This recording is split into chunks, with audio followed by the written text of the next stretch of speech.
আজকে নতুন একটা ভিডিও নিয়ে এসেছি আপনাদের মাঝে। অবশ্যই যদি আমার ভিডিওটি ভালো লেগে থাকে সবার কাছে একটি অনুরোধ রইল, লাইক সাবস্ক্রাইব করে সাজেদ আক্তার চ্যানেলের সাথে থাকবেন। এটা হচ্ছে অনুরোধ আপনাদের কাছে রইল আমার। তো যে কথাটা নিয়ে আজকে আপনাদের মাঝে হাজির হয়েছি সেটা হচ্ছে, আমরা মেয়ে মানুষ সবচেয়ে বেশি ভালোবাসি আমার নিজের সন্তানকে। আমরা মেয়ে মানুষ বিয়ের পর ভালোবাসি স্বামীকে। যখন একটা সন্তান দুনিয়াতে আসে তখন স্বামীর পর কিন্তু সন্তানকে ভালোবাসি।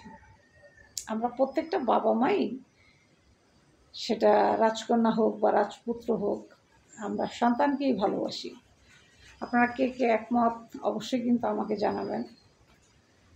কারণ ছেলে মেয়ে এমন একটা জিনিস আল্লাহ তাআলা দুনিয়াতে আমাদেরকে দান করে, যেটা আসলে কোটি টাকার বিনিময়ে কেউ কিনতে পারে না।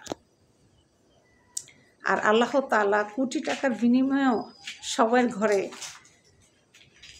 সন্তান দান করেন না।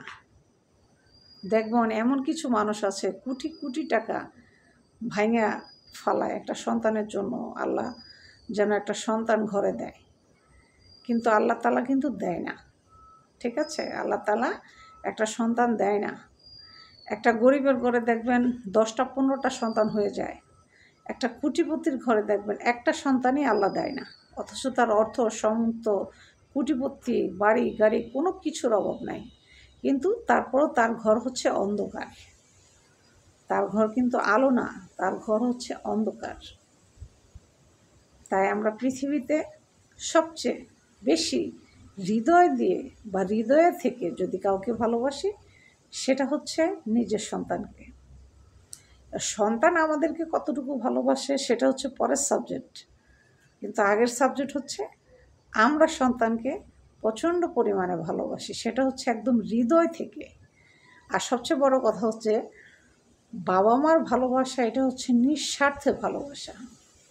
কারণ বাবা মার ভালোবাসার সাথে পৃথিবীর কোনো কিছুর তুলনা হয় না। আপনারা কে কে আমার কথায় একমত অবশ্যই সাজেদ আক্তার চ্যানেলের সাথে থাকবেন, লাইক সাবস্ক্রাইব করবেন, অবশ্যই কমেন্টে জানাবেন আমার কথায় আপনারা কে কে একমত। ঠিক আছে, কারণ আমরা বাবা মা সন্তানকে ভালোবাসি, ছেলে হোক মেয়ে হোক, তাদেরকে আমরা ভালোবাসি হচ্ছে হৃদয় দিয়ে। তারা আমাদেরকে কি দিয়ে ভালোবাসে জানি না, তারাই জানে ভালো আর আল্লাহ জানে ভালো, কিন্তু আমরা 100% শিওর যে আমরা সন্তানকে হৃদয় থেকে ভালোবাসি। একটা সন্তান যখন হয়, দুনিয়াতে আসে, যখন কুলে দেয় একটা মার, তখন সেই মা কি একটা অনুভূতি তার ভিতর সৃষ্টি হয়। যখন সে সন্তানটা কুলে না, সে কিন্তু তখন বুঝতে পারে যে পৃথিবীর সবচেয়ে বড় সুখ হচ্ছে একটা সন্তানের মুখ দেখা আর সন্তানকে কুলে নেওয়া। এটা হচ্ছে পৃথিবীর একটা নারীর জন্য শ্রেষ্ঠ পাওয়া বা শ্রেষ্ঠ উপহার, স্বামীর কাছ থেকে পাওয়া শ্রেষ্ঠ উপহার। আপনারা কে কে একমত আমার কথায় অবশ্যই আমাকে জানাবেন কমেন্টে। আর ভিডিওটি ভালো লাগলে সাজেদ আক্তার চ্যানেলের সাথে থাকবেন, লাইক সাবস্ক্রাইব করবেন, একটা অনুরোধ রইল। ঠিক আছে, নতুন ভিডিও পাওয়ার জন্য। তা আজ এ পর্যন্ত, ভালো থাকবেন, আল্লাহ হাফেজ।